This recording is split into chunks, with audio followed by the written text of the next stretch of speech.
de hoje, ele é muito especial para mim.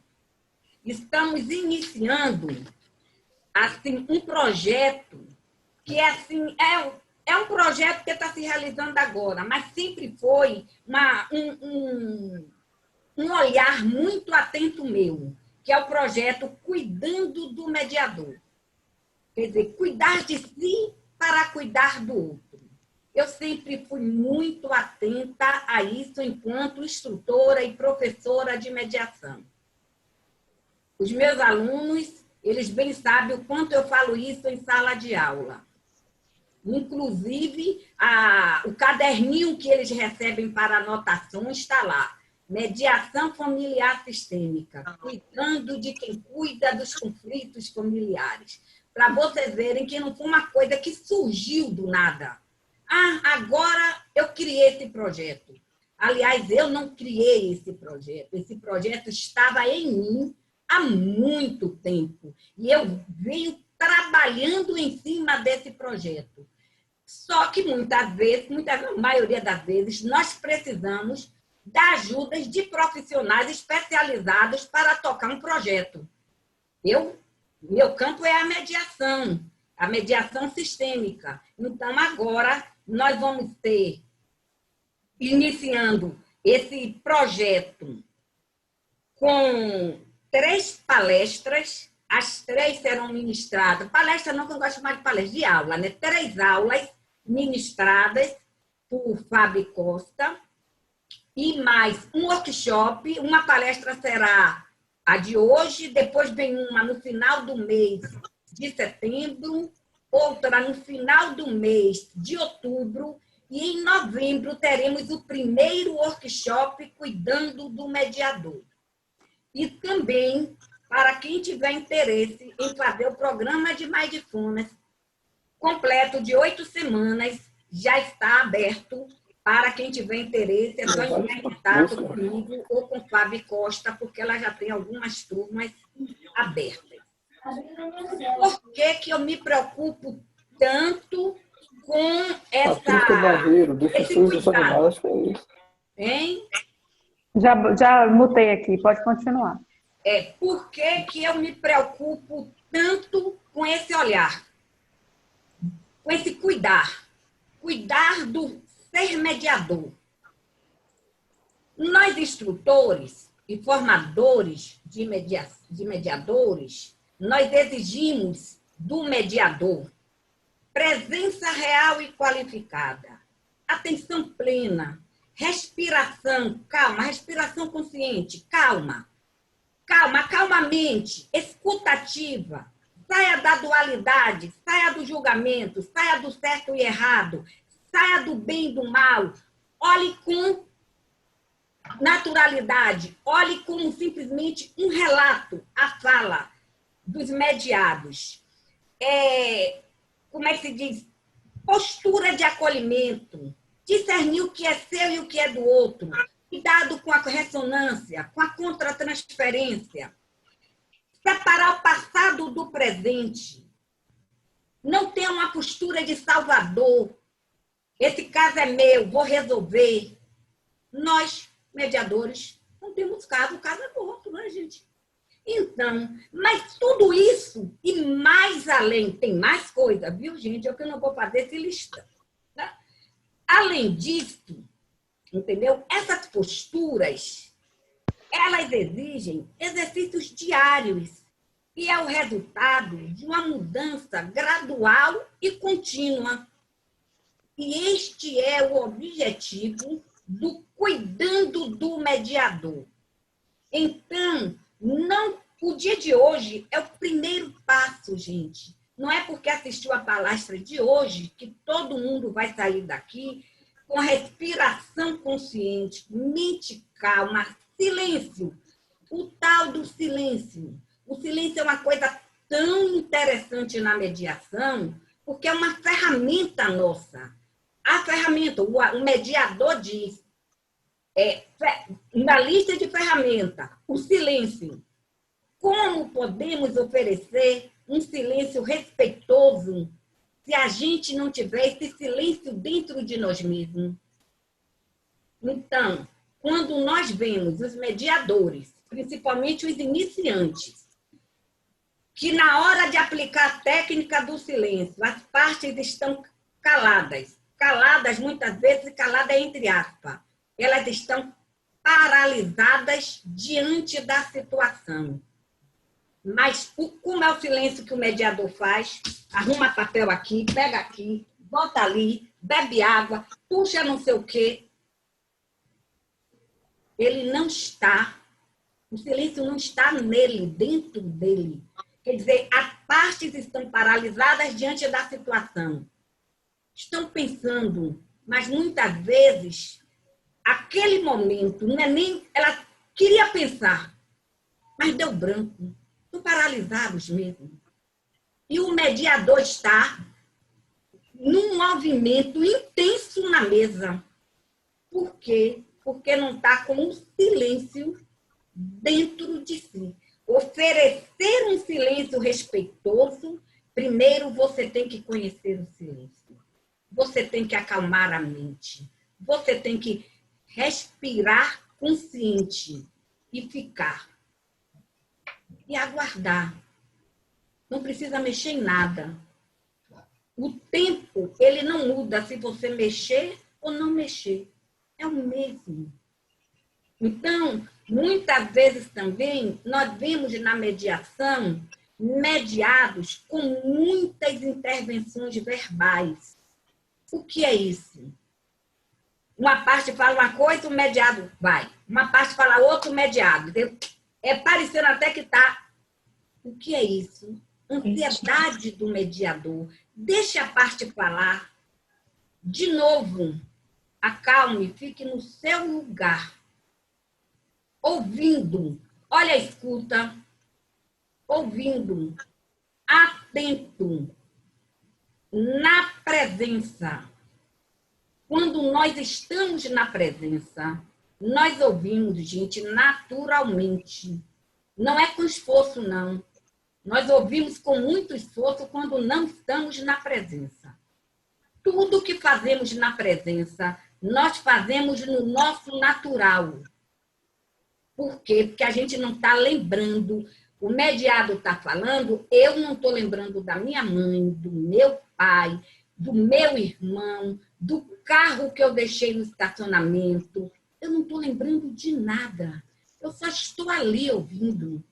Então, é natural.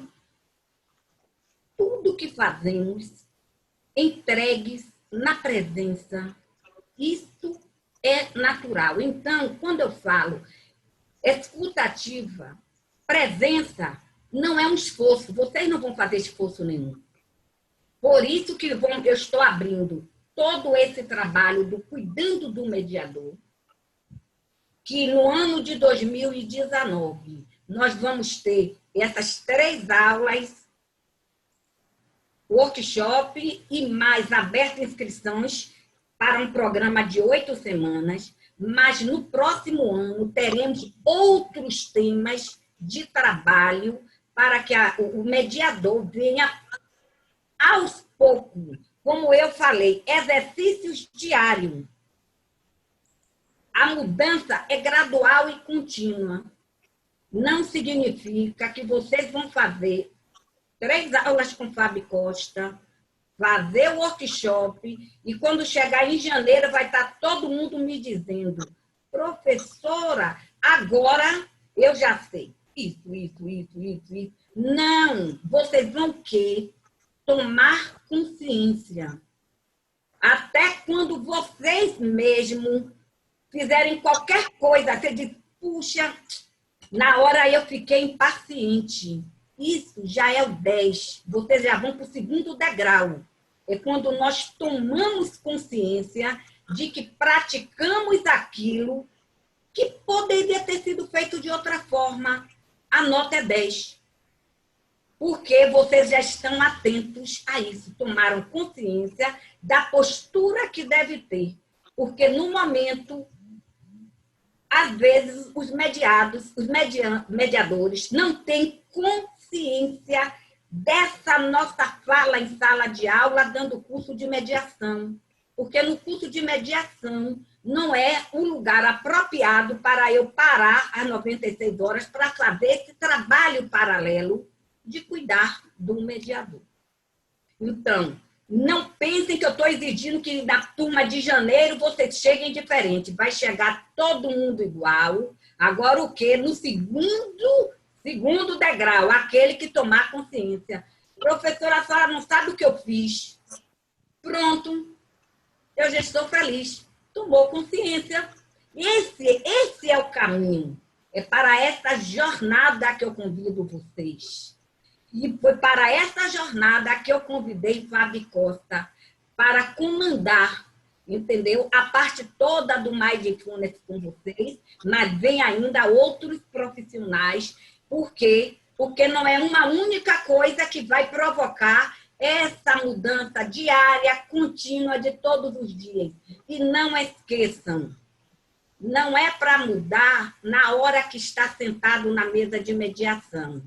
Isso não existe.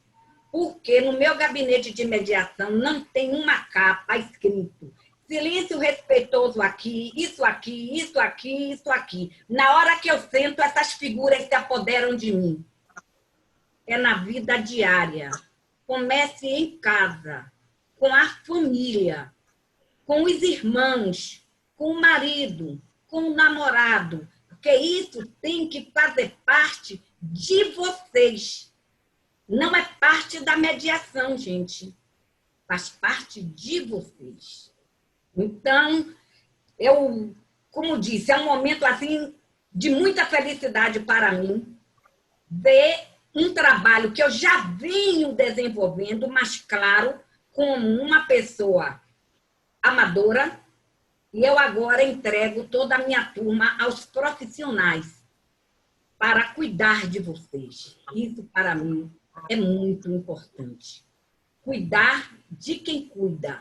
E também eu quero que Fábio Costa cuide de mim, porque eu cuido de vocês. Eu preciso de alguém que cuide de mim. Eu preciso. Então, Fábio, por favor, cuide de mim também.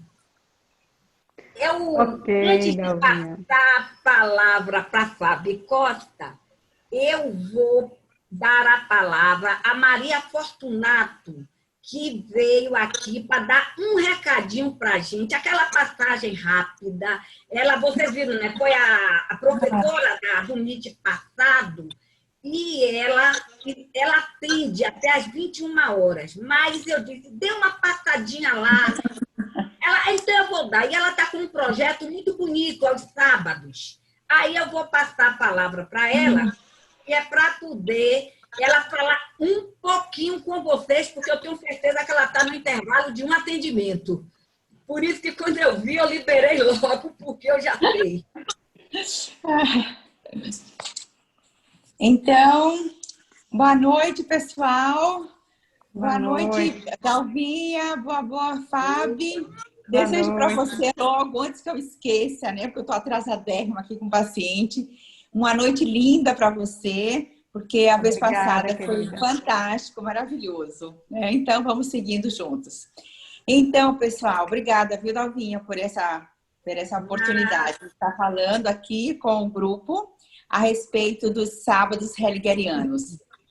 Esse é um trabalho que estamos fazendo, uma parceria com mais 3 colegas, somos 4 profissionais, estaremos fazendo um trabalho de auxílio à vida, que chama-se a Família Stelling, que é o nome original de constelações familiares. A Família Stelling agora vai estar disponibilizando 4 encontros, que são os webinars, para a gente estar falando sobre relacionamentos, relacionamento de casais, outros relacionamentos, começando com a parceria o ponto de partida como sendo eu, e aí foi bom, Dalvinha, você está falando essa questão, né? Agora, como você cuida do mediador, sim, porque quando você não compreende que tudo precisa partir primeiro de você, então você não sai de uma forma inteira para estar com o outro. Então, o ponto de partida para tudo precisa ser você. E vamos estar trabalhando os relacionamento de casais. Estamos trabalhando também o relacionamento pais e filhos, porque é necessário que a gente possa adentrar desse contexto familiar, desse pais e filhos. Todo mundo, todos nós somos filhos de alguém e somos muitas vezes pai e mãe de alguém também. E vamos trabalhando o sim e o não na vida. Então, eu convido vocês para estarem nesses webinários. Os webinários vai estar composto de Maria Fortunato, que sou eu da Bahia, a Paula Timiski, que é de São Paulo, a Vânia Vila, do Rio de Janeiro, e a Elizabeth Batista, do Mato Grosso. Então, são 4 mulheres que estão na frente desse projeto aí. Tá bom? Eu convido vocês. Dalvinha pode socializar o link para que a gente possa no sábado, a partir de sábado. Grupos, entendeu? E Sim. muitos se inscreveram. Muitos se inscreveram. Sim. Mas eu então, vou vai ser aí uma satisfação imensa. Como é sábado, lá para quarta-feira eu vou passar lembrando, porque é muito importante esse trabalho seu de relacionamentos com o casal, porque ele casa com a mediação familiar sistêmica. Sim. Você não pode mediar casal sem conhecer como eles se relacionam. Como é que se relaciona um casal. Não é isso? Sim. Então, ninguém pode trabalhar com família sem saber o que é família. Sim. Então, eu acho assim que eles devem fazer como realmente ter um aprendizado diante nós que temos um workshop, né, sobre intervenções intervenções sistêmicas na mediação com casais, se eles já têm conhecimento básico de como funciona o casal, já é meio caminho andado para as nossas intervenções. Com certeza. É sim. E eu espero com muito carinho que todos possam participar. Fábio, com você, minha querida. Um beijo grande. Beijão, querida. Tá com moral, gente. Beijão. Obrigada. Tchau, tchau. Agora que Carolina Rala chegou. Ô, Carol, Marley Urbano, que é da equipe sistêmica, nos trouxe aqui para assistir o MIT, um administrador de condomínio. E eu estava a falar que você, o Grupo Mediai, é que tem um trabalho com foco em mediação condominial. Quer falar meio segundo, que ele deve estar aí, ele ouvir? Falo meio segundo, rapidinho. Pode falando. Então, nós somos alunos de A Mediai surgiu após o curso da gente na ESA. E aí, Dalvinha, com esse jeito dela, sempre engajando os alunos e motivando, aí a gente se uniu, se motivou. E Francisco, que é o nosso parceiro, mediador também, aluno de Dalva, Francisco Dourado. Isso. E ele é... O grupo todo é aluno, né? Tudo é aluno. É, o grupo todo é seu aluno, isso. O grupo Mediai. Aí o foco é em condomínios, porque Francisco já tinha essa bagagem, esse conhecimento. Ele trabalhava como advogado, mas ele já estava mudando essa visão como administrador, como síndico de alguns condomínios, mudando essa visão para, antes de judicializar, a mediar, entrar com essa proposta da gente sentar para conversar, porque muitos condôminos se tornam inimigos ou inimigo do síndico ou do administrador, justamente porque o síndico não tem paciência, então ele tudo joga para o setor jurídico e o setor jurídico vai direto judicializando. E a Mediai quer, nesse tempo, nesse intervalo, antes de judicializar, a gente senta numa mesa, conversa, vê o que é possível fazer. Lógico que não é para tudo, tem situações que vão ter que ser judicializadas, mas tem situações que dá para resolver perfeitamente com diálogo, e os mediadores é justamente esse interlocutor que vai estar auxiliando as administradoras de condomínios, Grupo Solução e etc. E os próprios síndicos nesse diálogo, nessa facilitação. É basicamente isso. Pronto, já viu aí? Obrigada, Dalvinha. Obrigado. Veio, a UMIT já encontrou a Mediai. É assim, entendeu? Bem, agora eu passo a palavra para a Fábio Costa, que é pedagoga, professora de Mindfulness, e uma menina, como eu já falei, de uma extrema bondade amorosa, que mora no meu coração, para falar para vocês, para ter essa conversa inicial. Entendeu? Como quem diz, ela é a primeira que está dando as mãos a essa minha turma nesse projeto de cuidar de vocês e cuidar de mim. Com a palavra, Fábio. Nossa, é tanto calor nesse meeting, né, gente? É tanto acolhimento que você chega e fica assim, uau, que lugar gostoso de passar a noite. Boa noite a todos, a todas. É uma satisfação muito grande, por mais clichê que isso pareça.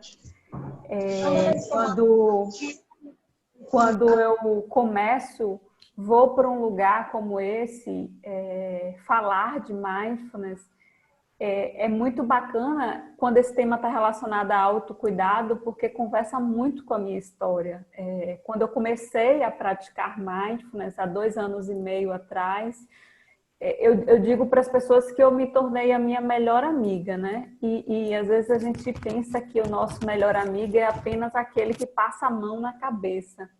E o melhor amigo é aquele que passa a mão na cabeça e nos sacode para a vida, né? O melhor amigo tem essa nuance. E autocuidado, para mim, está muito relacionado a esse conceito. Quando eu penso em autocuidado, é aquela coisa que só eu posso fazer por mim naquele momento, por mais que eu ache que milhões de outras pessoas e por mais que eu espere de alguém que faça aquilo, e não tem problema nenhum a gente esperar. Mas existem coisas bem no fundo que só a gente consegue fazer por a gente mesmo. Encontrar esse lugarzinho de conforto com as nossas próprias questões é só uma questão de treino, né? Então a gente vai iniciar esse diálogo, é um diálogo mesmo, é um diálogo que eu me coloco aqui em primeiro lugar na posição de praticante, e tudo que eu falo para vocês aqui vem da minha prática. Estudar mindfulness foi uma consequência da minha prática, foi uma consequência de ver isso se reverberando na minha vida. Então é nesse lugar que eu quero começar a tecer mesmo esse diálogo com vocês. Quando o Dalva me chamou para fazer parte dessa equipe, para mim foi muito bacana, porque na minha cabeça não há um ser humano sequer que não seja beneficiado com o desenvolvimento da consciência. Um ser humano sequer nessa vida não pode não ser beneficiado com o desenvolvimento da consciência. Mas tem alguns que é muito beneficiado com o desenvolvimento da consciência. E quando eu olho para um mediador, para mim está no meio dessas pessoas, porque uma atenção sábia ao momento presente, em um cenário em que você está ali, existem conflitos de interesses entre duas pessoas e não tem uma melhor ou pior que a outra, e a gente não pode tem que ser imparcial sem deixar de ser emocional. Há emoções ali envolvidas, né? Há você, um ser humano, naquele processo, e não tem como falar assim, aqui eu vou ser o mediador e lá em casa eu vou ser eu. Ali você é tudo. E então, quando eu penso nesse profissional, eu penso que quanto mais presente ele tiver, mais rica é a sua prática. E rica no sentido de entrega, a minha entrega enquanto mediador, e rica no sentido de o meu cuidado enquanto pessoa. Porque se ali eu estiver envolvido em 1 milhão de conflitos, eu também sobrecarrego o meu cérebro. E se eu sobrecarrego o meu cérebro, eu me descuido naquele momento. E não é justo eu atuar profissionalmente, mesmo que eu entregue o meu melhor trabalho, se eu esteja me sobrecarregando. Em algum momento a conta vem, e a gente sabe que vem. Vem em forma de uma doença, vem em forma de um estresse exacerbado, vem de alguma maneira. Então, a grande essência do meu trabalho é ajudar as pessoas a encontrar aí essa linha tênue de conviver com esse boom de pensamentos, sentimentos e emoções que fazem parte da vida real, da vida humana, e encontrar nesse lugar um cantinho de paz, um cantinho de pausa, um cantinho de silêncio. E aí vem o primeiro paradoxo de mindfulness, que é nesse lugar que a gente repousa, que vem a clareza da vida, que vem a nossa lucidez, né? Como assim eu posso chamar. Se por acaso vocês quiserem interromper em algum momento, pode ficar à vontade, tá bom? Vai ter um momento que a gente vai pausar para dialogar um pouco, mas fiquem à vontade, não tem problema, só levantar a mãozinha que a gente vai administrando. Eu vou começar esse diálogo com vocês, convidando-as a interagir um pouco, né? A gente está falando aqui de autocuidado. Eu estou colocando um link aqui no chat, bem rapidinho, e nesse link eu queria que vocês digitassem o que vem na cabeça de vocês, né? Se você pensar em algum ato de autocuidado, o que vem na cabeça de vocês? Qual a primeira coisa que você pensa quando o assunto é autocuidado? Se você clicar, pode clicar, Mari, no link que vai aparecer lá e eu vou compartilhar o resultado desse link aqui com vocês. Quando vocês pensam em autocuidado, o que é que aparece? O que é que vem na cabeça de vocês?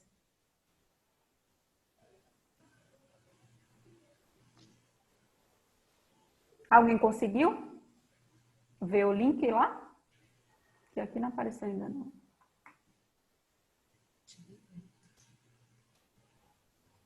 Deixa eu ver aqui o que houve.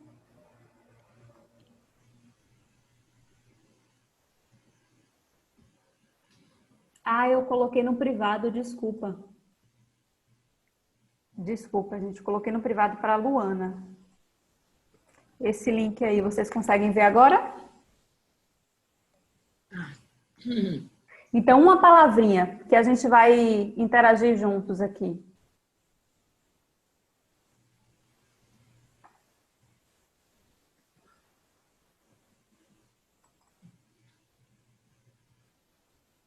Acolhimento.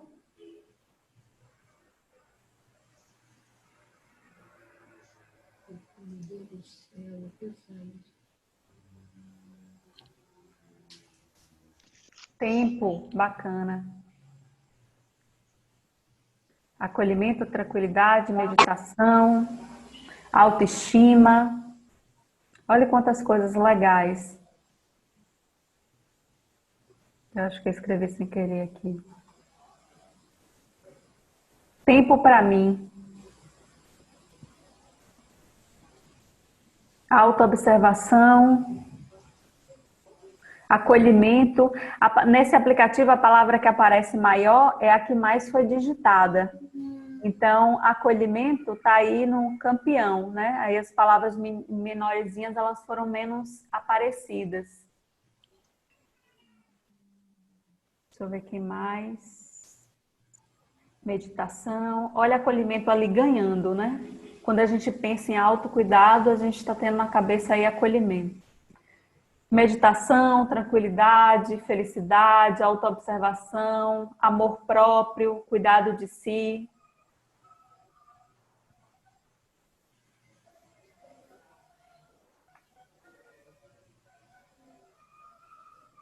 Dá um print aqui para a gente guardar.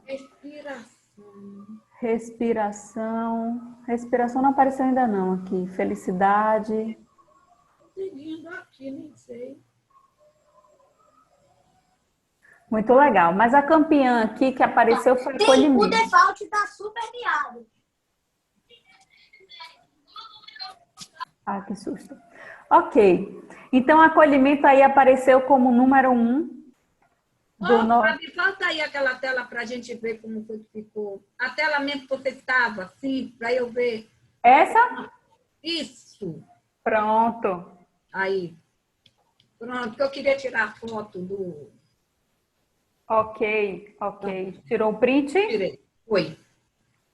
Então, quando a gente está falando de autocuidado, a primeira palavra, ou as palavras mais fortes, vem muitas palavras fortes, né? Mas ela está sempre ligada daquele cuidado que a gente tem com si mesmo, daquele momento que a gente tem com si mesmo, que comumente a gente está deixando passar despercebido. Vou compartilhar aqui a tela com vocês para a gente falar um pouco do conteúdo.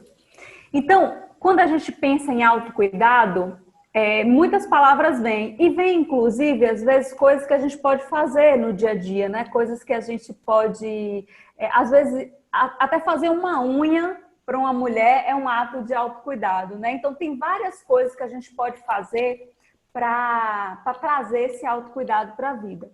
Mas o que eu venho falar aqui hoje é de uma que eu digo para os meus alunos que é tão simples que às vezes chega a dar raiva. Simplesmente parar e estar presente é um nobríssimo ato de autocuidado. E muitas vezes a gente negligencia isso o tempo todo, né? Parar e estar presente. Por que será que a gente negligencia? Porque esse aí é o retrato do mundo moderno.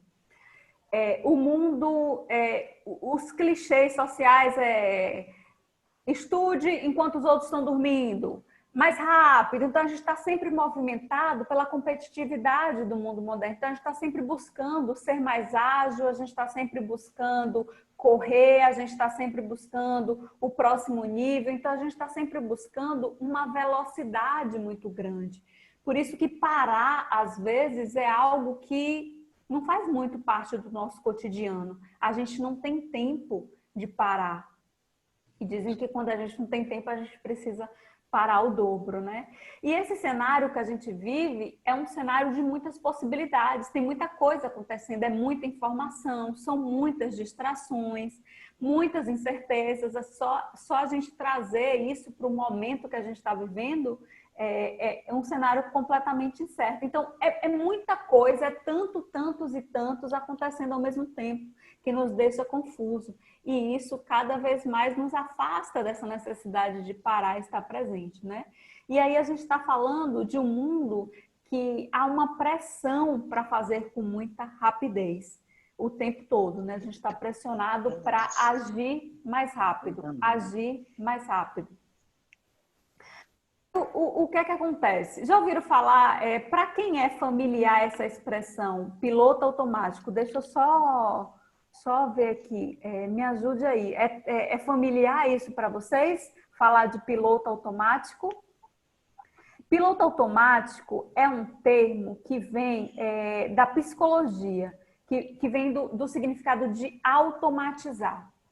Por que a gente automatiza? Porque o nosso cérebro ele é muito esperto, né? Então, num processo de aprendizagem, um dos elementos que o nosso cérebro utiliza é a atenção. É impossível aprender sem colocar atenção naquele objeto que a gente está aprendendo, né?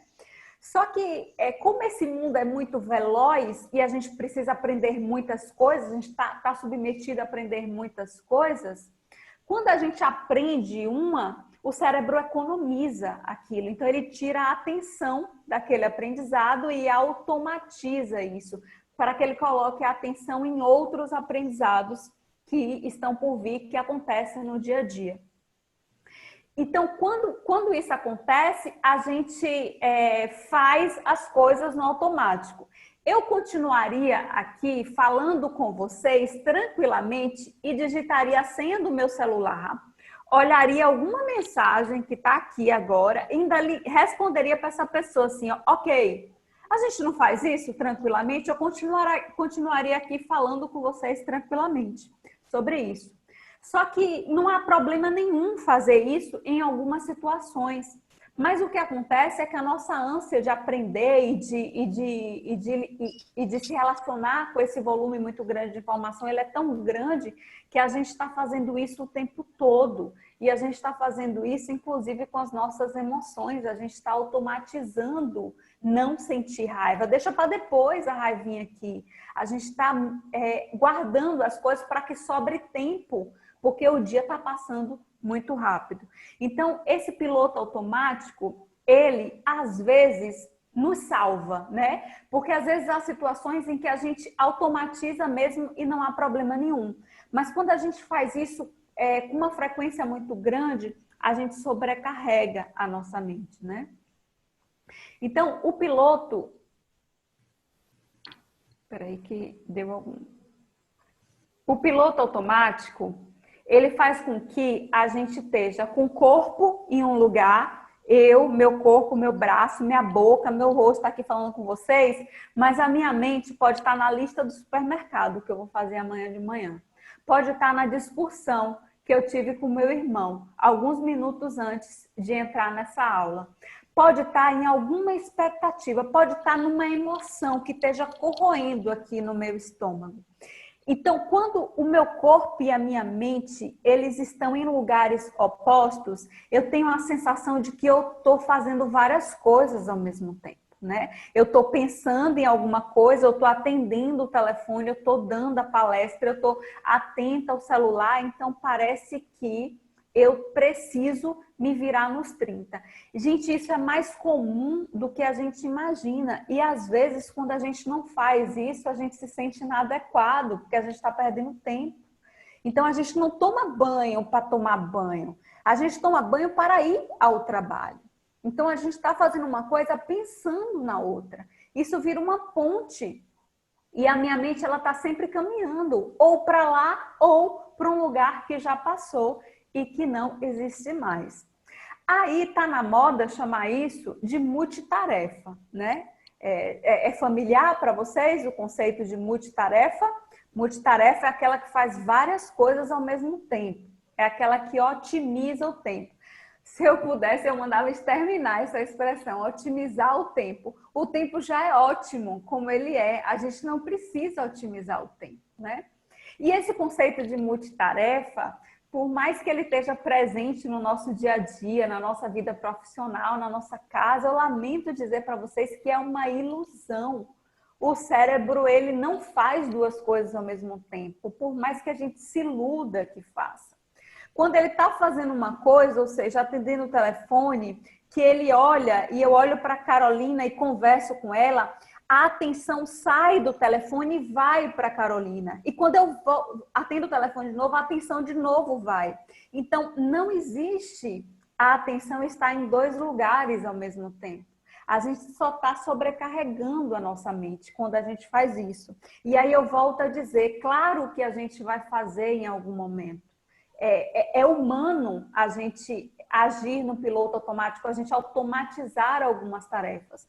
O que a gente não pode é tornar isso um hábito, porque esse ciclo em algum momento vai sobrecarregar a nossa vida. E como eu acabei de dizer para vocês, o nosso cérebro ele não dá conta, ele não avançou para isso, né? Aí o que é que acontece? A gente vive nesse cenário de estresse e ansiedade o tempo todo. Na vida normal, o retrato é esse. Na vida de uma mediação, o retrato pode ser esse, né? Então, se a gente estiver ali desatento, e aí, nessa situação, num cenário como esse, eu posso estar envolvido numa emoção, eu posso estar querendo salvar um lado da mediação, eu posso estar completamente querendo ser o salvador da pátria, daquele contexto, eu posso estar em um passado ou um futuro da minha própria vida, eu posso estar em vários cenários e ali eu não estou presente naquela mediação. Se eu não estou presente naquela mediação, algumas circunstâncias podem acontecer, inclusive um cenário catastrófico como esse, né? Essa imagem é forte e a gente pode até pensar que isso nunca vai acontecer. Tomara que não mesmo, mas quanto mais a gente sobrecarrega o nosso cérebro, mais a gente tende a agir a partir de um lugar de estresse e de um lugar de ansiedade. Aí eu queria fazer um exercício com vocês. Normalmente, quando eu faço uma palestra dessa presencial, eu sento nessa cadeirinha e a gente imagina como é isso no dia a dia. Mas, na vida, a gente precisa se adaptar e eu vou tentar fazer essa dinâmica aqui com as almofadas da minha casa, né?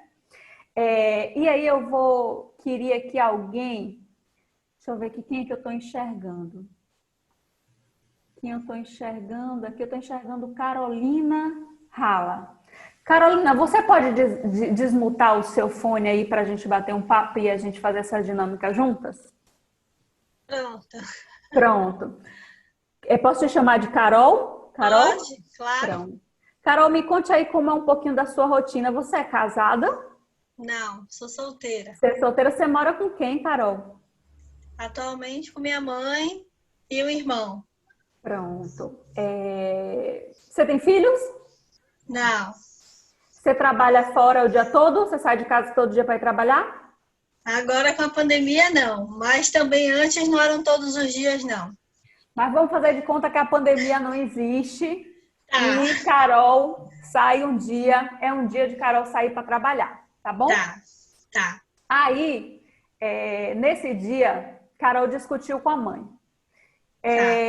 Teve algum problema em casa e Carol queria que a mãe dela fizesse alguma coisa e a mãe não fez. E aí Carol discutiu com a mãe e aí ela colocou no colo dela a nossa primeira almofada. Vocês não estão enxergando ainda, mas já já vocês vão enxergar, né?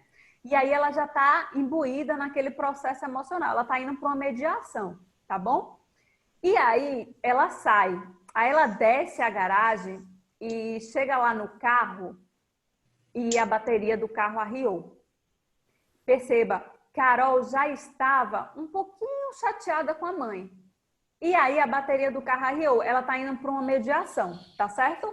Ela está indo lá, tem duas pessoas aguardando essa presença de Carol para chegar no melhor possível daquele conflito.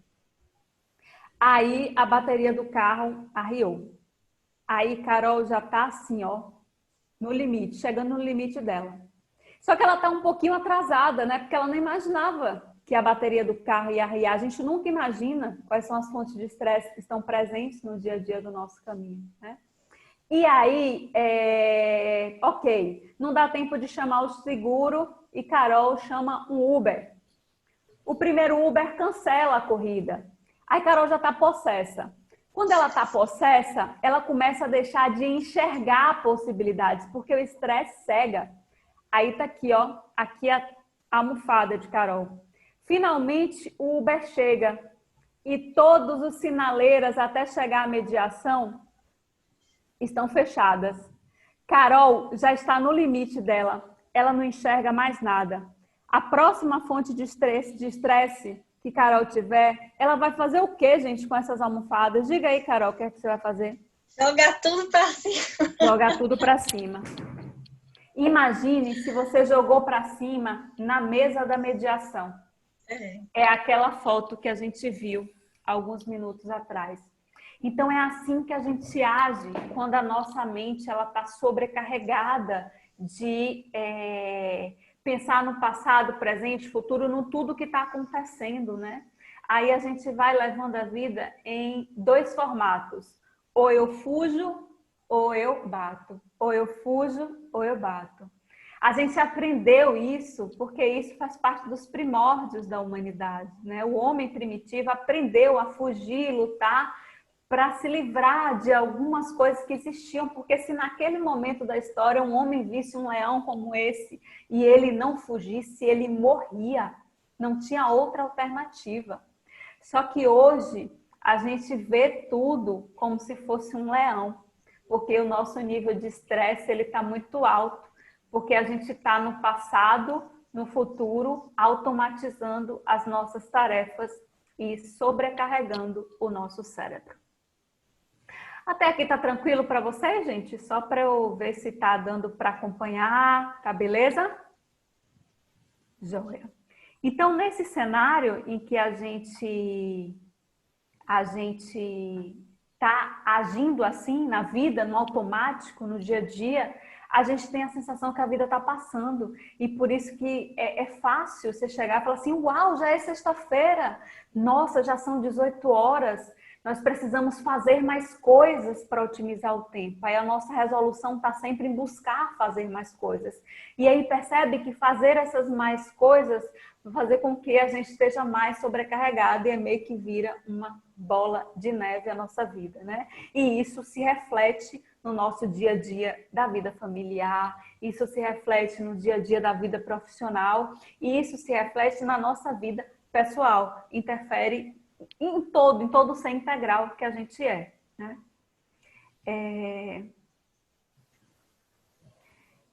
Essa era eu vivia assim por muito tempo, né? Eu costumo dizer que se essa foto, eu sempre trago essa foto quando eu falo de mindfulness, porque era assim que eu levava a vida, olhando para cima, A Procura de um Milagre. Eu digo que se isso fosse um filme, a gente poderia chamar facilmente de A Procura de um Milagre.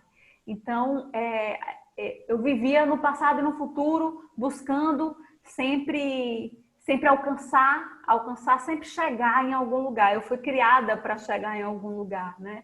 E eu busquei muitos anos esse lugar que eu nem sabia que era. Até o dia que eu descobri que esse lugar que eu queria chegar, ele é o lugar onde os meus pés habitam todos os dias, porque é o único lugar que existe. É o lugar que os seus pés estão agora, o seu ponto de partida, né? Não importa o que acontece na nossa vida, é agora que a vida acontece. E aí, quando a gente começa a aprender a habitar esse momento presente, muitas coisas vão se reverberando na nossa vida. E eu separei algumas aqui para compartilhar com vocês. A gente descobre que nós não somos os nossos pensamentos, por mais que a gente ache que é. Quando a gente age no calor da emoção, a gente age movido por alguma coisa que não somos nós, por algum pensamento, por alguma emoção, por algum fenômeno. E quanto mais a gente habita nesse momento presente, mais a gente vai se deslocando desses pensamentos. A gente vai olhando para a realidade de uma forma mais límpida, de uma forma mais cristalina, né? E a gente descobre também que temos recursos internos para lidar com as coisas que vão acontecendo na nossa vida. Uma bateria de um celular talvez não tenha tanto significado para elevar o meu nível de estresse se eu acesso os meus recursos internos naquele momento e consigo me relacionar com aquilo, do celular não, desculpa, uma bateria do carro, como eu dei exemplo de Carol, e eu me relaciono com aquilo a partir de um lugar de um pouco mais de leveza. E aí eu vou descobrindo esses recursos internos. Quanto mais eu descubro esses recursos internos, mais eu vou me cuidando, porque eu vou cuidando de mim e das minhas reações com a vida. E quando isso acontece, a gente consegue perceber, e esse aí para mim é o cerne do autocuidado, que a gente faz por nós mesmos o que ninguém é capaz de fazer e que muitas vezes a gente espera do outro, né? Então, quando falamos de autocuidado, para mim a palavra de ordem é essa habilidade de viver a vida com consciência. E às vezes esse conceito fica um pouco confuso, né? Às vezes as pessoas falam assim, mas o que é esse negócio de consciência mesmo? E eu ficava buscando uma forma de explicar para as pessoas o que era consciência. Até o dia que eu encontrei o jogo de futebol. Imagine, e eu vou convidar a vocês agora a imaginarem mesmo que vocês estão assistindo um jogo aí de futebol, narrado por Galvão Bueno. Jogo do Brasil. E aí, esse cara tá fazendo essa jogada, né? E o Galvão Bueno tá lá gritando, falando que o cara chutou a bola. Se naquele momento em que o narrador tá narrando o jogo, você for lá na televisão e diminuir o som e não ouvir mais o narrador, você entra em contato com o jogo, com a realidade acontecendo. É bem possível que naquele momento a sua interpretação sobre o jogo seja outra. Isso acontece com os nossos pensamentos e com as nossas emoções. O jogo é a nossa vida real. Galvão Bueno narrando são os nossos pensamentos. Se a gente age a partir dos nossos pensamentos, a gente desperdiça a realidade da vida. E às vezes a gente toma algumas decisões que elas não estão muito alinhadas com os nossos valores mais profundos. Então, a arte de viver com consciência é olhar para a realidade da vida como ela é mesmo, e não a partir dos nossos pensamentos, e não a partir das nossas emoções e dos diversos fenômenos que acontecem. Eu olho para a minha realidade, eu sou um ser que sabe o que está acontecendo comigo agora. E isso só acontece no momento presente. Eu só consigo desenvolver a consciência quando eu estou no momento presente. Aí você pergunta assim, ok, e o que é que o mediador tem nessa história, né? Se numa situação como essa, eu achei essa imagem tão bonita, esse cara aqui tiver levado pelas emoções, tiver levado por um conjunto de julgamentos, tiver levado por um conjunto de pensamentos sobre as duas partes, ele não vai conseguir fazer a mediação da melhor forma, né? Ele vai tender para algum lado, ele vai se desconectar daquela situação, ele não vai estar ali. Então, o ato de estar presente para um mediador ajuda ele estar naquele contato. E aí, é como se eu dissesse para vocês assim, ó, para mediar é preciso estar no lugar em que o conflito acontece. Porque aquele é o único lugar que existe, aquele momento é o único momento que existe. Então, quando a gente traz esse conceito para um cenário em que o ato de estar presente é crucial naquele momento, o ato de estar presente ele não só é crucial para garantir o sucesso da mediação, para que você seja o mais justo possível, para que você atue na sua profissão da melhor forma possível.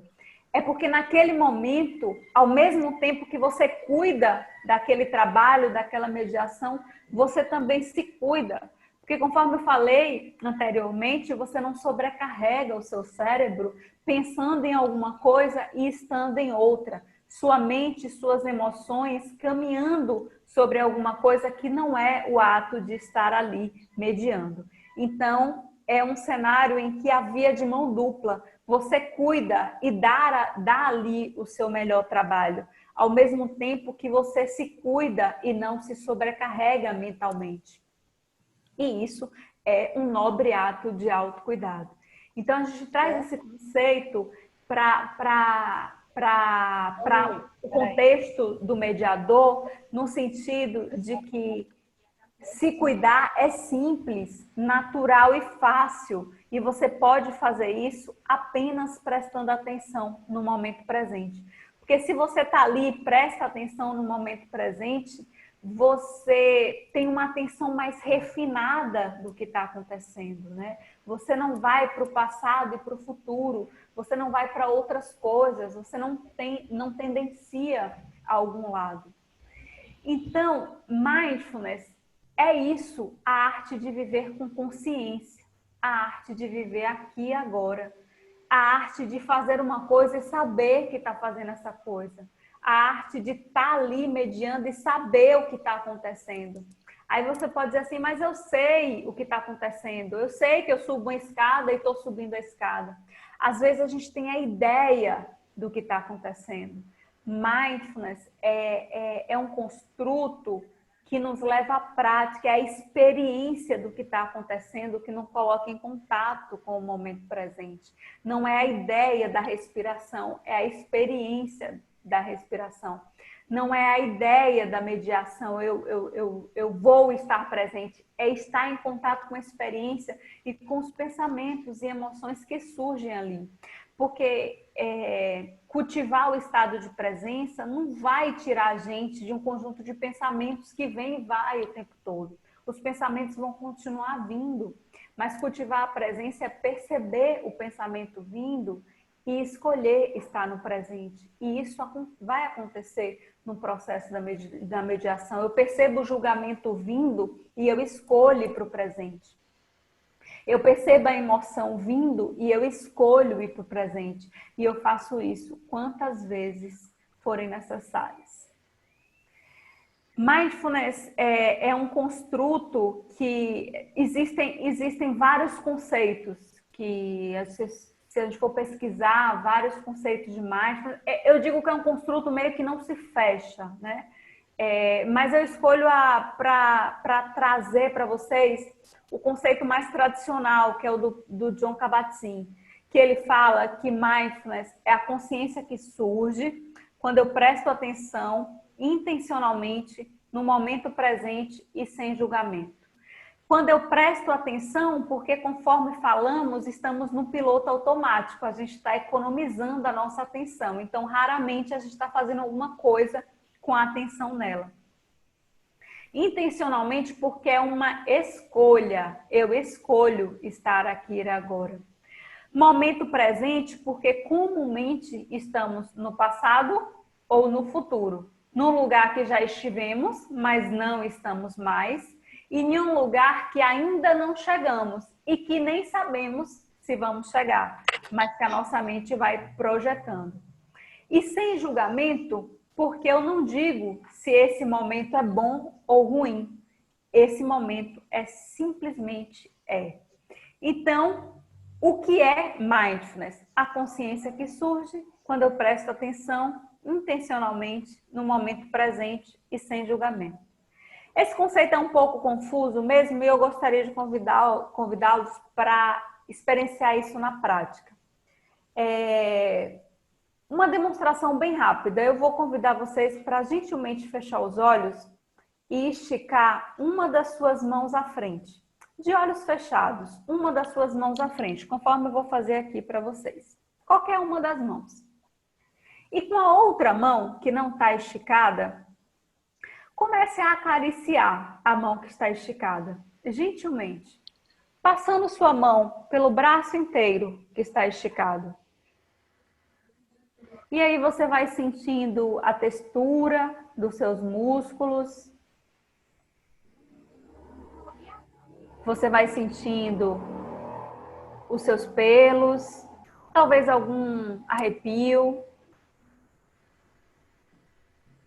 Talvez nesse momento a sua atenção possa ter se distraído para alguma outra atividade que não seja essa de acariciar o seu braço, e você gentilmente pode escolher levar a sua atenção de volta para o seu braço. Você pode sentir talvez que no mesmo braço tem alguns músculos mais durinhos, outros mais molinhos. E nesse momento, talvez você esteja sentindo até o peso do seu braço. E gentilmente repousando os braços e abrindo os olhos. Aí você pode dizer assim, Fábio, é isso que é mindfulness? É, minha gente, é isso que é mindfulness. É tão simples que às vezes chega a dar raiva. É simples, natural e fácil. É apenas uma atenção sábia que surge quando você coloca o seu corpo e a sua mente no mesmo lugar. E que você percebe que nesse momento a sua atenção se distrai, porque faz parte da sua natureza ou da natureza da sua mente pensar. E você não tem como mudar isso. Mindfulness não vai eliminar pensamentos da nossa cabeça. Mindfulness vai nos dar a habilidade de ir para o presente, de ir para o braço. Todas as vezes que a minha atenção for para algum lugar, ela vai para algum lugar e gentilmente eu escolho levar de novo minha atenção para o objeto do meu momento presente, né? Isso é mindfulness e a gente já nasceu aprendendo isso. Só que com a turbulência dos nossos pensamentos a gente vai esquecendo. A boa notícia é que a gente pode treinar isso, né? Treinar, prestar atenção no momento presente. E a gente treina isso de diversas formas, utilizando o nosso corpo, a nossa mente e a nossa respiração. Isso surgiu, só para contextualizar, que eu acho bacana vocês entenderem por que se fala tanto em mindfulness hoje, né? No dia a dia. Isso surgiu por causa desse cara chamado Jon Kabat-Zinn. Ele é um médico americano. Ele, em 1979, ele uniu a sua própria experiência de meditação e de yoga e trouxe e meio que deu um caráter laico a tudo isso, de uma tradição que já existia há milhões de anos atrás, né? É uma prática milenar que já existe há mais de 2.500 anos atrás, e o Jon Kabat-Zinn já era praticante dessa meditação. E aí ele fundou uma clínica de redução do estresse no hospital da Universidade de Massachusetts, lá nos Estados Unidos. Ele foi motivado por ajudar pessoas que sofriam de dores crônicas. Dor crônica, gente, é aquela dor que remédio nenhum faz mais efeito. Então, a pessoa não tem outra alternativa a não ser lidar com a própria dor. E aí o Jon Kabat-Zinn usou sua experiência e começou a estudar os efeitos da meditação no cérebro e a repercussão científica para os estudos de mindfulness, elas são cada vez melhores porque comprovam que o ato de estar presente ajuda a pessoa a se relacionar com algumas coisas que são inerentes a uma vida humana, né? Um conjunto de fontes estressoras, um conjunto de pensamentos e emoções que faz parte da natureza de cada ser humano. Só que, como eu falei para vocês, o conceito de mindfulness ele é só um construto, né? O que traz benefícios na vida de mindfulness é a prática. E a prática, a gente só precisa de 3 coisas: do corpo, da mente e da respiração. E eu digo que nenhuma dessas coisas a gente esquece em casa. Na verdade, ninguém esquece o corpo, a mente e a respiração em casa. Então, por isso que é simples, natural e fácil. A gente só precisa treinar. E a gente treina essas práticas, acontecem em um programa através de 2 formatos, que são as práticas formais e as práticas informais. As práticas formais é aquela que a gente dedica um tempo para pôr a atenção em alguma parte do corpo. São 4 posições básicas, né? Então, atenção à respiração, atenção ao corpo, atenção aos pés caminhando e atenção aos movimentos conscientes. A gente treina isso, a gente treina pôr atenção no momento presente usando essas diversas âncoras. E as práticas informais é aquela que a gente integra um pouco mais de atenção em atividades cotidianas.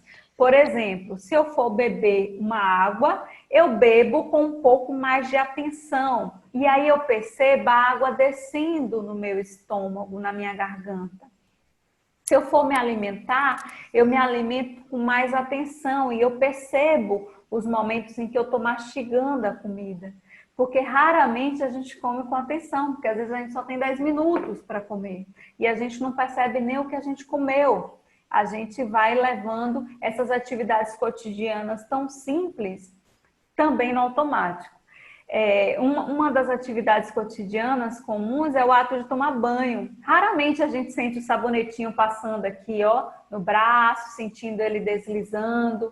Então a gente está sempre nos projetando para uma ação futura. Então é a prática de mindfulness nesses 2 formatos de práticas formais e práticas informais que são aprendidas a cada semana, que a gente vai desenvolvendo essa habilidade de estar aqui e agora. Quando eu desenvolvo essa habilidade de estar aqui e agora, eu vou encontrando um espaço de lucidez entre o que acontece e a minha resposta ao que acontece. Num processo de uma mediação, é aquele momento em que eu ouço as partes e assento naquilo que eu ouço. E ali eu encontro o espaço de olhar para aquele cenário não a partir dos meus pensamentos e das minhas emoções. Eu olho a partir da realidade. Eu olho a partir do que se faz presente. Como lá no jogo de futebol. Como é que essa prática acontece? É simples, natural e fácil. 3 pilares norteiam a prática de mindfulness. Uma é a intenção, ou seja, eu estabeleço um motivo pelo que eu pratico. O outro é a atenção, que é quando eu ponho a prática propriamente dita, quando eu ponho a atenção em alguma coisa.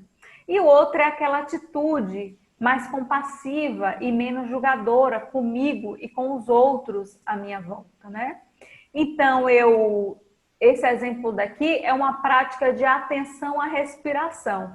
Eu percebo a respiração, eu ponho a atenção nela, a distração vai aparecer e eu recupero a minha atenção, percebendo a minha respiração de novo. E aí a distração vai acontecer, porque ela vai acontecer 50 mil vezes. E quando eu percebo a distração, eu já estou praticando mindfulness.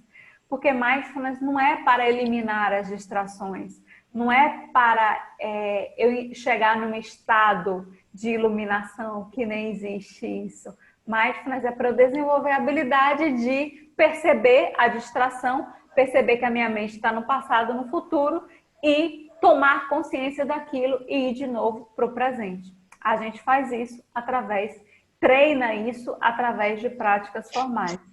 Como a forma como eu me comporto numa prática são os mesmos padrões de comportamento que eu tenho na vida, o que eu aprendo aqui de prestar atenção no momento presente, vai se reverberando na minha vida. Quanto mais eu pratico, mais eu estou atenta no meu dia a dia, mais eu estou atenta na minha profissão, mais eu estou atenta nas minhas atividades cotidianas.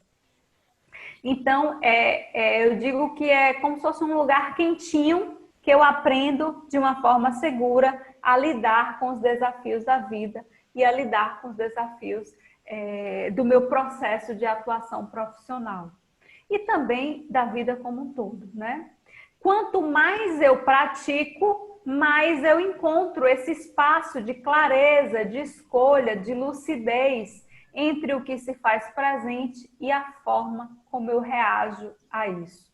Quanto mais eu pratico, mais esse espaço vai ganhando e ali eu vou enxergando a realidade como ela é, não a partir dos meus pensamentos, não a partir das minhas emoções.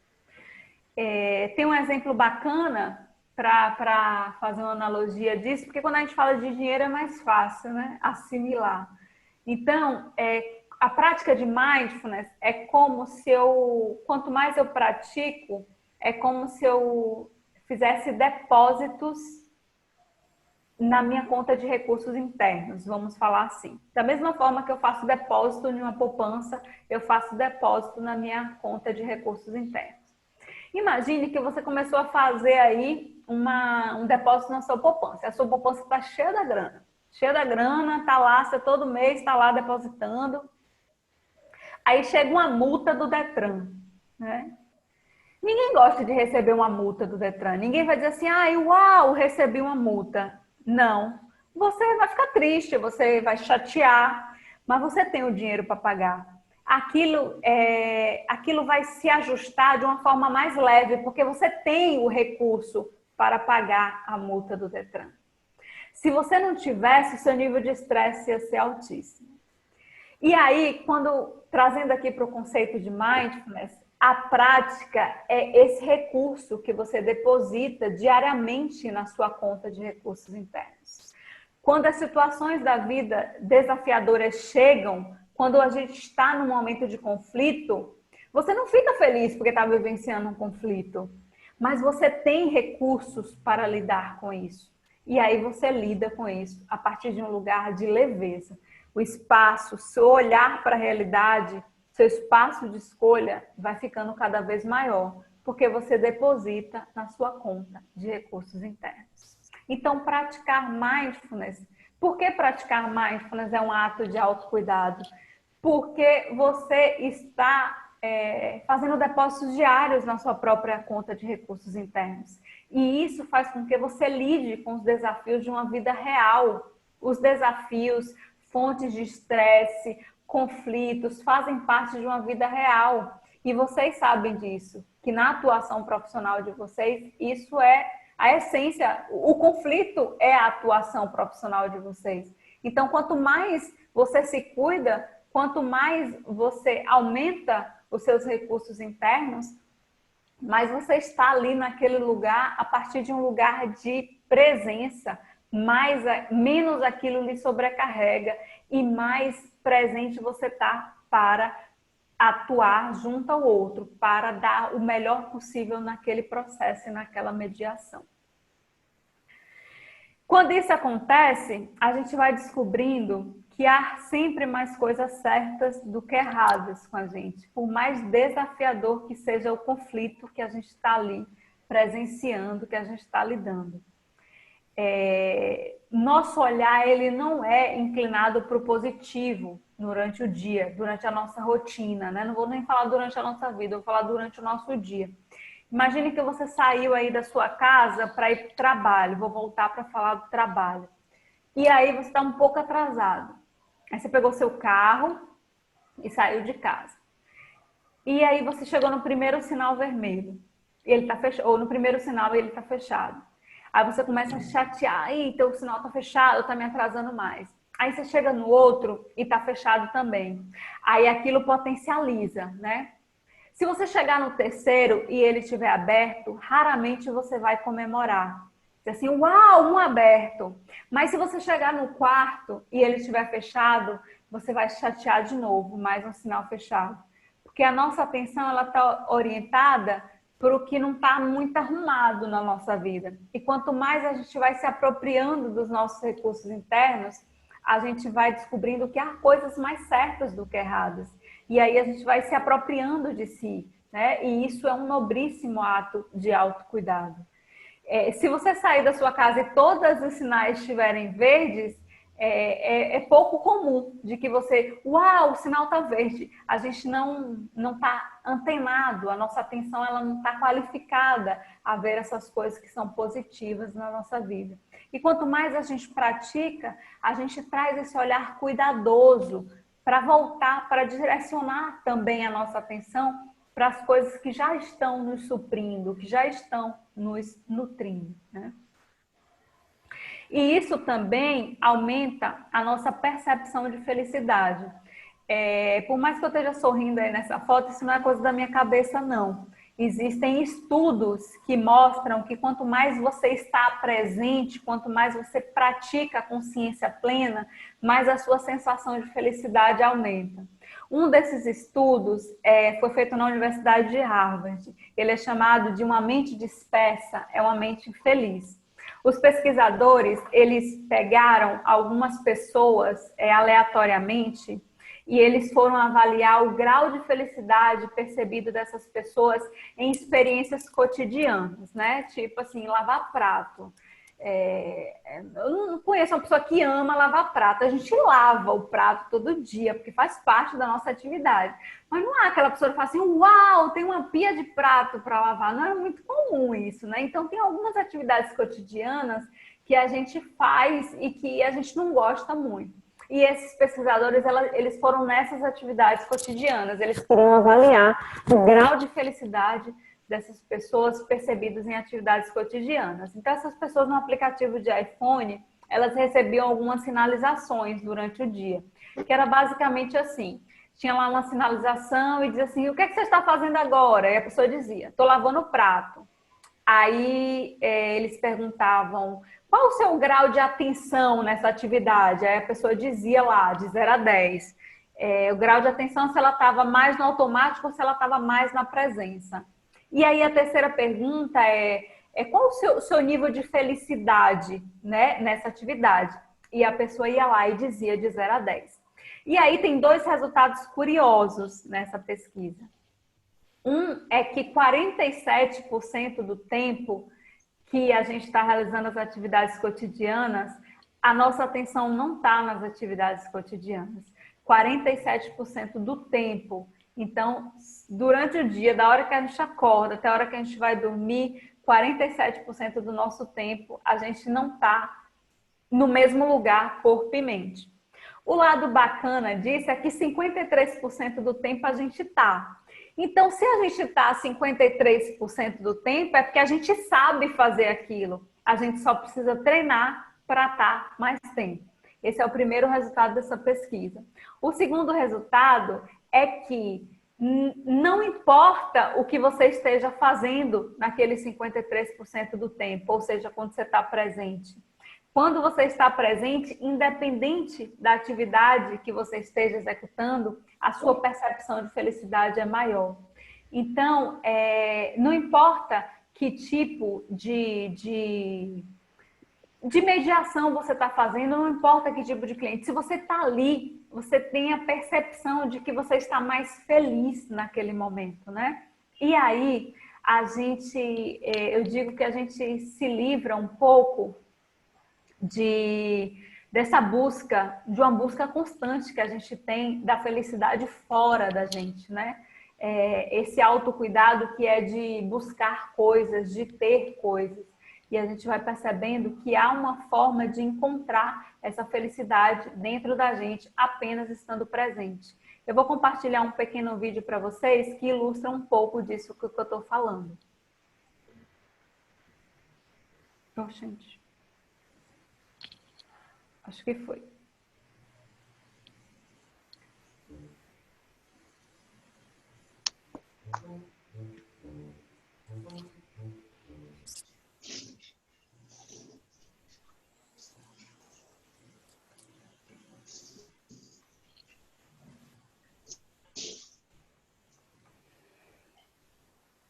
Alguém se identificou aí com esse vídeo da nossa luta diária para encontrar alguma coisa fora no dia a dia? E normalmente a nossa vida profissional ela está bem atrelada, né, a esse conseguir, a esse lugar de chegar, a essa felicidade que está fora da gente e que a gente comumente nunca vai encontrar, porque ela está sempre na próxima busca. Percebe que o ratinho estava sempre procurando alguma coisa, né? E aí, quando a gente traz aqui esse conceito de estar presente e de encontrar nesse lugar de presença um aquietamento, né? O nosso lugar de paz, o nosso lugar de conforto, que só acontece no aqui e no agora. Então, eu digo que quando a gente come com mais consciência, a gente sente mais o gosto da vida ou da comida, né?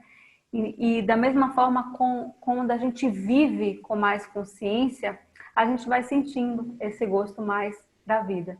E sentir o gosto da vida, estar na vida enquanto a vida está acontecendo, é uma forma de se cuidar. É uma nobre forma de se cuidar. Tô chegando nas minhas últimas palavras com vocês e às vezes quando a gente está conversando sobre isso, que as pessoas ficam assim quietinhas, né? Vem uma vez uma pessoa chegou assim para mim, mas isso é muito difícil de praticar, isso é para quem já pratica há tempo, isso é para quem não vive no mundo moderno.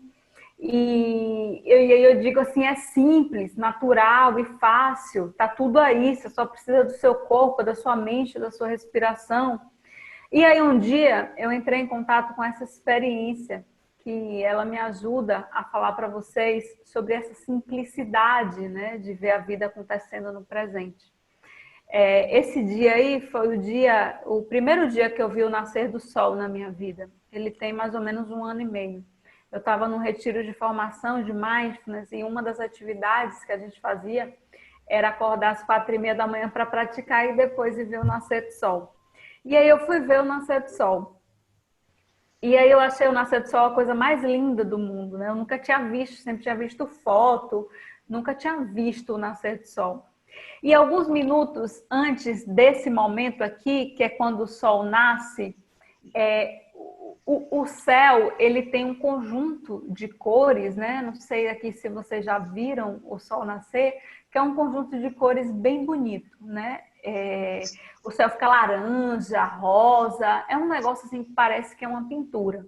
E esse sol ele tá lá de longe, meio que dizendo assim, tô chegando, tô chegando. De repente, o céu vai ficando meio que opaco, aquele colorido vai perdendo a cor e o céu vai ficando opaco. E o sol já vem de lá, mostrando um pouquinho mais de perto, né? De repente, o céu fica todo opaco, ele fica todo feio. E aí é nesse momento que o sol nasce. Quando o sol nasce, ele toma conta do céu inteiro, ele ilumina tudo. Eu trago esse exemplo para dizer para vocês que cultivar a presença no nosso dia a dia é simples, natural e fácil, como é o nascer do sol. A gente só precisa abrir o espaço para isso acontecer e saber como fazer isso. Então, se naquele momento que o sol estivesse nascendo, o céu resistisse, né, em deixar o colorido ficar opaco, a gente não tinha esse sol todos os dias como a gente tem. Então, o que a gente precisa é só dar espaço para a gente entrar em contato com novas possibilidades para além do que a gente já faz na nossa vida. E essas novas possibilidades que vai nos ajudar a nos conectar com esse momento presente, que é o único momento que existe e que é o momento, e que é nesse momento, a partir desse lugar, que a gente vai encontrando as nossas estratégias e o nosso lugar de lucidez para lidar com as nuances da nossa vida, quer seja a nossa vida pessoal, quer seja os conflitos que a gente vive na vida profissional. Então, só existe um momento em que a vida acontece, gente, que é esse momento aqui que a gente está conversando. A gente acha que sabe, eu acho que eu sei que vou desligar esse computador após a nossa conversa e vou dormir. Eu não sei se eu vou fazer isso. A única coisa que eu sei é que agora nós estamos aqui juntos, conversando. Eu não conhecia esse termo, não. Obrigada por trazer aí. Ele já vai para o repertório aqui, para os próximos encontros. Mas é isso mesmo. O que acontece, Valmir, é que, de fato, o mundo está programado para que a gente viva atrás desse consumo, né? É por isso que a gente esquece essa habilidade que a gente tem de estar aqui. Praticar mindfulness não é aprender uma coisa nova, é redescobrir algo que é nosso, natural, né? Mas esse mundo programado para a gente buscar as coisas fora, externamente, a gente vai se esquecendo, se desapropriando de quem a gente é. E aí vira uma bola de neve. Eu preciso consumir cada vez mais, e aí eu vou buscando essas coisas, e aí eu vou me acabando de trabalhar, e aí eu vou entrando naquele cenário, naquela corridinha do ratinho do vídeo. Mas há uma escolha, por mais que o espaço seja pequenininho no início de lucidez, há uma escolha de ir para o presente. E a cada momento que eu vou tendo essa oportunidade de escolha, eu vou me apropriando.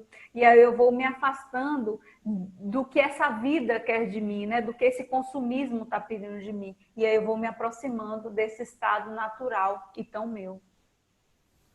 Beleza, fantástico. Como eu sei que tem colegas que vão querer fazer perguntas, eu vou fazer só mais uma. Na visão do Mindfulness, a senhora deixa bem claro para vivermos o presente, correto? Correto. E com essa mesma visão, como é que eu posso me projetar para o futuro? Existe um futuro no Mindfulness? Ou seja, não estou me preparando aqui para quando estiver na mesa de mediação estar automático, estar preparado. Pronto, essa pergunta é muito fantástica, porque quando o seu futuro chegar, ele também vai ser agora. Então, a preparação, ela é algo que acontece no presente, porque essa preparação projetada no futuro nos leva a querer controlar o que vai acontecer. Então, a mediação vai acontecer, ok, eu me preparo aqui, eu estudo o caso, eu organizo o que está no meu controle e simplesmente vivo o presente quando esse futuro chegar. Porque o que acontece quando a gente planeja, quando a gente tenta organizar o que vai acontecer, a gente quer controlar as variáveis que a gente não tem controle. Então, a preparação, ela tem que existir sim, mas ela existe no agora. Planejamento é algo que se faz no presente. Estudo é algo que se faz no presente. Porque no dia a dia, você não tem como controlar as variáveis. Esse lugar aí que você está imaginando, que você está se preparando, quando esse lugar chegar, ele também é um lugar de agora. E que você vai precisar lidar com o que acontece. Então, essa preparação para o futuro é uma preparação tentando controlar as variáveis. E a gente precisa preparar e largar e simplesmente se abrir para o que a vida se revela, que momento a momento da vida é diferente. A gente não sabe o que vai acontecer. Faz sentido, Valmir, para você? Perfeito. E uma coisa interessante aí do seu relato é que você escuta no presente e você relaxa. E às vezes a gente tem a sensação de que a gente estar atento é estar tenso, né? E não, a gente está apenas atento ao que está ali na vida acontecendo, mas o meu corpo está aqui. Se o meu corpo está aqui, ele não precisa estar tenso, ele está relaxado. Eu não estou dando a outra coisa a ele para fazer. Eu estou em paz, eu repouso nele. Mas eu estou agora, eu estou escutando, né? Mas eu não preciso tensionar meu corpo para isso, porque eu estou aqui. E isso é desse lugar que vem o relaxamento. É de uma mente que se aquietou, uma mente que não está buscando milhões de coisas. Ela está aqui, ela se aquietou e o meu corpo relaxa. Se a minha mente quieta, meu corpo relaxa. É só a gente pensar no mar. O mar é um excelente exemplo, né? As ondas estão lá, ó, em cima, os nossos pensamentos borbulhando. Se eu adentro um pouco no mar, quem já mergulhou aqui sabe, não tem onda. A calmaria é profunda. O mesmo acontece com o nosso corpo. Se eu vou saindo daqui, ó, e vou para o meu corpo, para a sabedoria do meu corpo, não tem agitação, eu relaxo e eu estou atenta. Foi exatamente isso que aconteceu com você. Você falou aí do yoga, né? O yoga é um braço do fundador do Mindfulness. A gente utiliza de movimentos conscientes, que é como a gente chama, que são bem similares ao yoga. Então, tem muito sentido aí.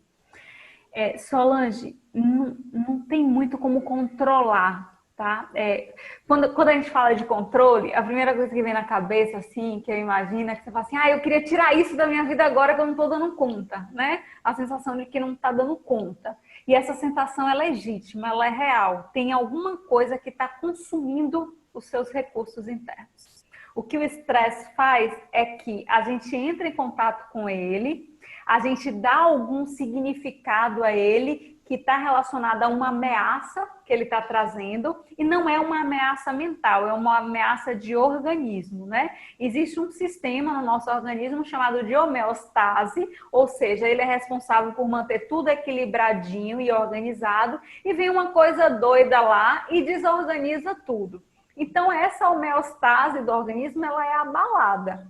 E aí, isso se reverbera no dia a dia de Solange. E aí ela chora, e aí ela tem a sensação de que não dá conta, e aí ela quer jogar tudo para cima hoje, mas amanhã tem que catar, não tem para onde correr. E é assim que a gente vai se relacionando quando a gente está com esse nível de estresse alto.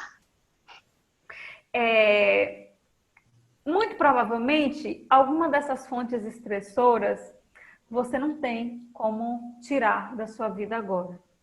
As que tem, você já tirou, porque a gente é campeã nisso, né? Dá para tirar, a gente já tirou, né? O que precisa acontecer é se relacionar com ela a partir de um lugar de um pouco mais de consciência. E é isso que estar no presente vai te ajudar, né? Eu olho para aquilo, quando eu percebo o estresse, ele não me domina mais. E aí eu me relaciono com ele atenta, né? Eu sei que ele está ali, mas ele não sou eu.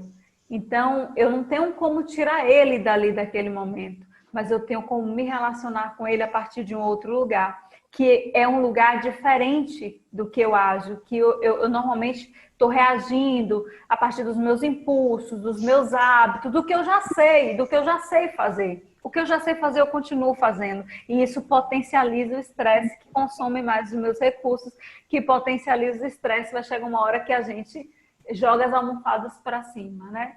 Então, a única forma é eu buscar uma relação, um outro lugar de me relacionar com ele. No programa de Mindfulness, a gente tem uma prática informal que é não reclamar, né? Essa prática é muito gostosa. E aí, um relato, só para ver se faz sentido para você, Solange, uma aluna minha chegou em uma semana e falou assim, Fábio, foi difícil reclamar, não sei o quê, pererê, parará, mas eu cheguei a uma conclusão, eu não quero desaprender a reclamar. Aí eu fiz assim, você não precisa desaprender a reclamar. Você vai precisar reclamar em alguns momentos na vida, só que reclamar você já sabe. O que você precisa é lidar com essas mesmas fontes de estresse a partir de outras possibilidades. Então, se você já sabe reclamar, se você já sabe reagir, agora você aprende outras coisas. E a partir daí você encontra um lugar de escolha. Eu, Solange, agora eu sei reclamar e não reclamar. Então, a fonte estressora aparece e eu escolho. E aí eu vou ganhando mais sabedoria nessa vida, que é desafiadora. A vida real é desafiadora. A do Instagram não é não, mas a real, a de dentro de casa é. A do trabalho é. E aí a gente vai. Só que, Solange, isso é um processo lento e que pede muita autocompaixão com a gente mesmo, né? É um processo, é preciso ser muito gentil com o nosso próprio processo. Porque os nossos padrões, os nossos condicionamentos, eles existem há muito tempo. E aí, às vezes, a gente quer mudar a coisa de um dia para outro. Então, muita gentileza com o seu próprio processo. Eu acho que é o maior conselho aqui da noite. Muita gentileza. Porque é legítimo isso aí que você está vivendo. É muito legítimo. O poder do grupo. Isso é um poder do grupo, né? Nós somos todos, a gente vai falar sobre isso, acho que é no terceiro Meet. A gente vai se encontrar mais 2 meses, né? E vai ter um Meet que a gente vai trabalhar o coração sem medo, né? E o ele fala que somos todos seres humanos que acordamos todos os dias para nos aproximar da felicidade e nos afastar de um sofrimento. É isso que nos faz humanos, apenas isso, né? Então, quando a gente traz as nossas vulnerabilidades, é a vulnerabilidade do outro, porque é interser, nós estamos interligados.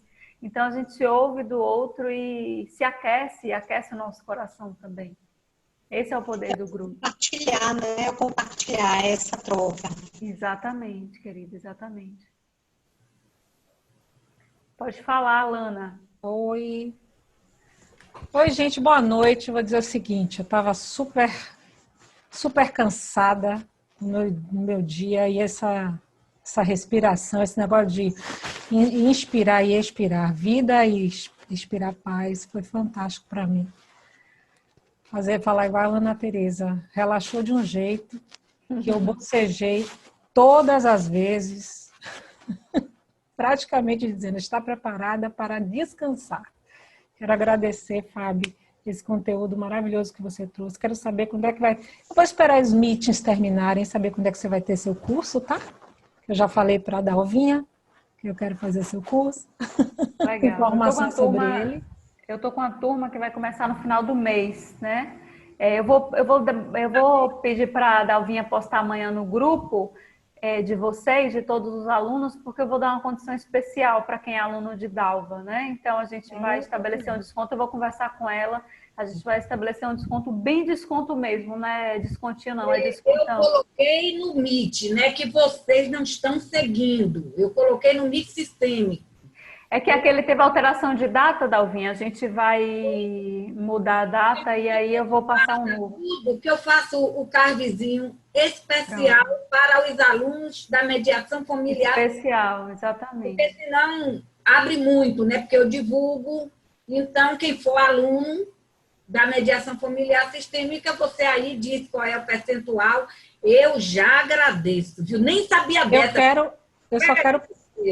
Só quero complementar uma coisa, assim, porque Dalvinha fala sempre que a nossa carga horária de curso de mediação não é suficiente para nos tornarmos os mediadores natos.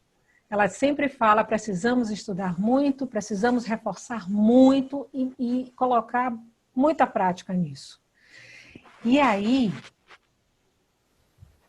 com a sua explanação, confirmou, trazendo seus exemplos de trânsito, daquilo que a gente pede para a mãe, ela não faz, a gente fica possessa. Para a mãe, irmão, todo mundo que tiver, até para o cachorro, papagaio, a gente fica estressado, que nosso tempo é tão curto, a gente demanda algo para os outros, meio da gente mesmo fazer. Até isso me clareou. Tome vergonha, a Lana vai fazer e para de pedir. E aí...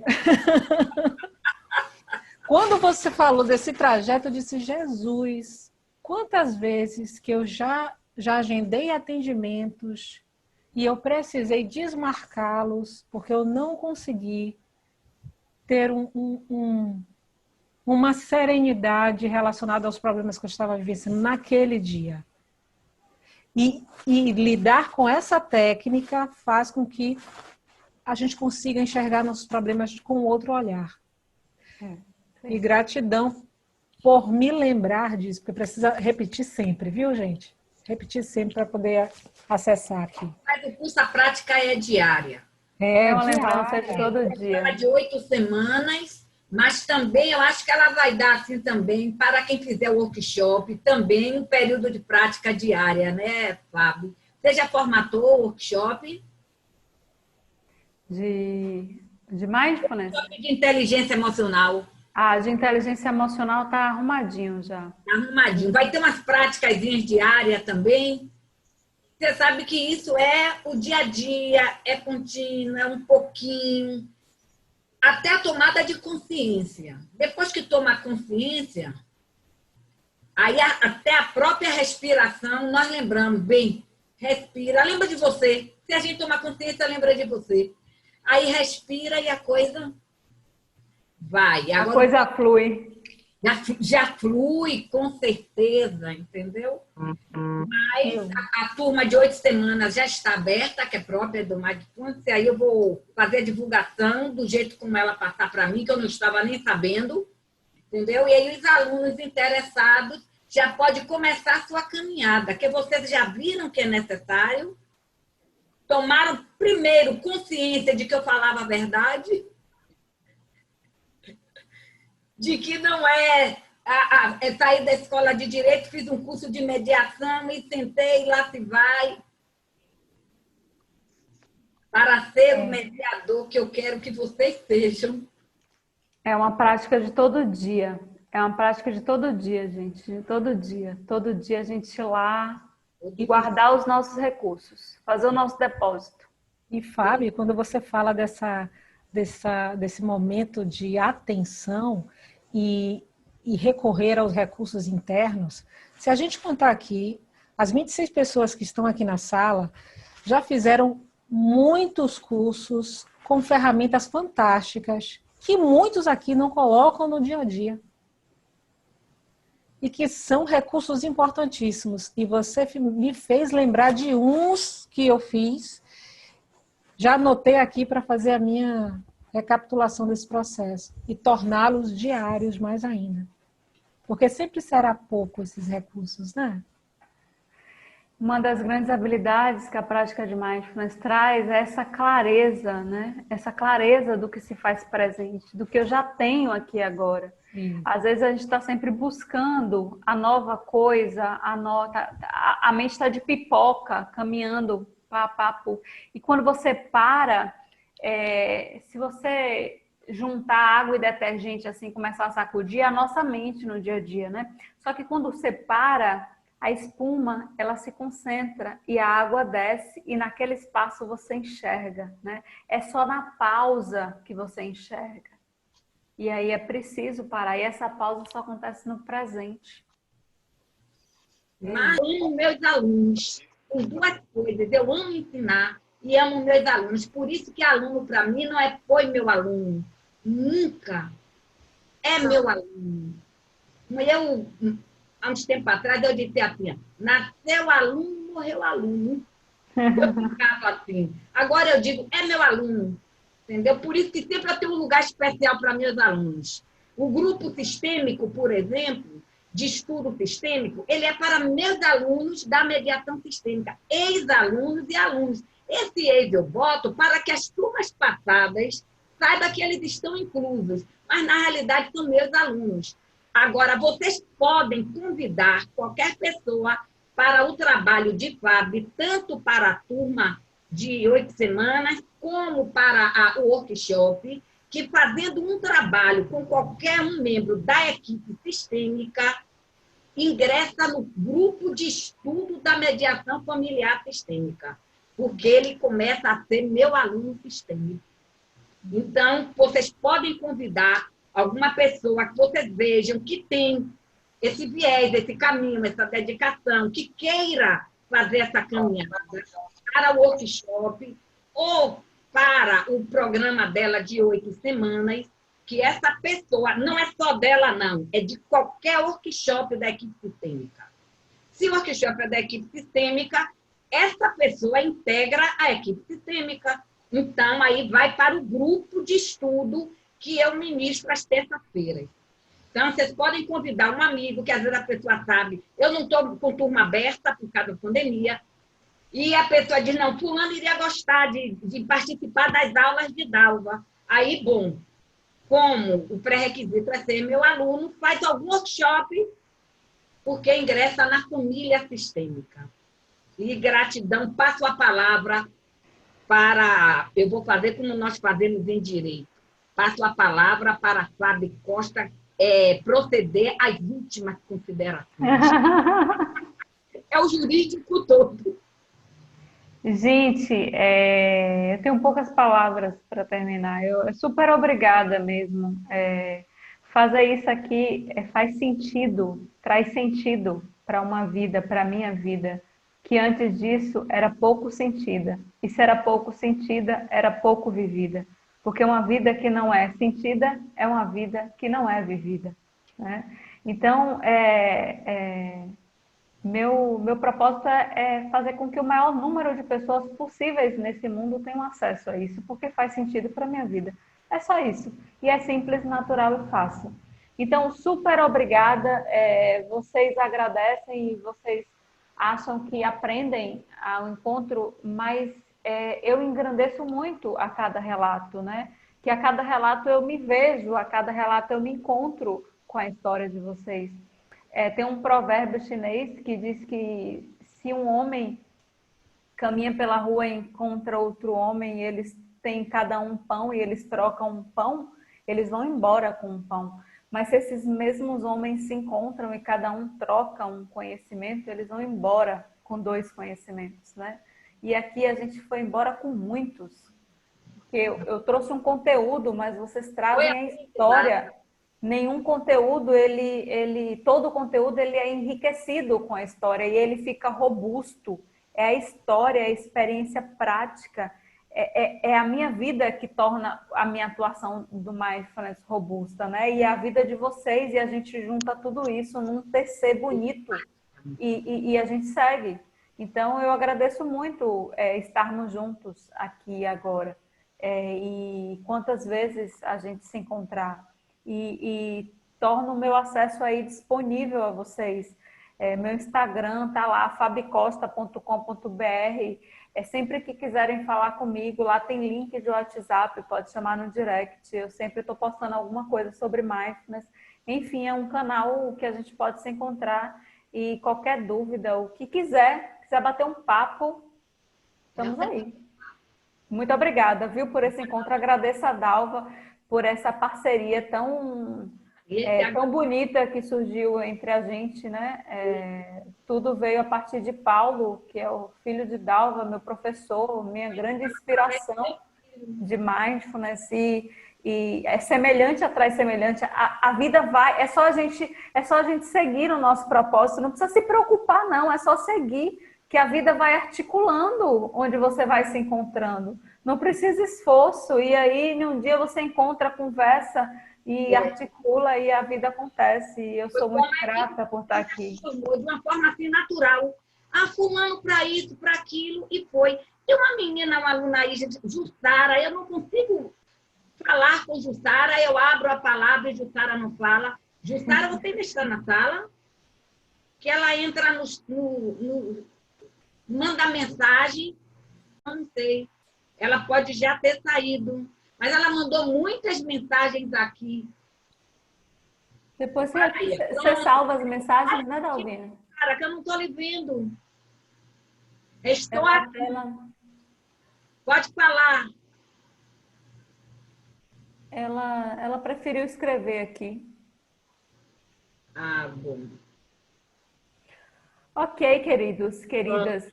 Nós vamos ter, no dia 14 de setembro, nós teremos as relações sistêmicas, não é nem as relações, as leis sistêmicas e as relações familiares. Aí, 28 de setembro, de novo, Fábio Costa, podem convidar um amigo para o Meet, gente. Sabe por quê? Trazendo um amigo, é mais gente que vocês trazem para crescer junto com a gente. É fácil, é barato, é só ter um celular, mais nada. E clicar no link. Então, podem convidar amigos para o Meet, que isso aí, meu coração agradece, o de Fábio também. Nós estamos a serviço. Somente. É verdade. Tá certo? Beijo grande, gente. Beijo. Boa noite. E até breve. Agora, até Aline. Tchau, Jussara. Tchau, todo mundo.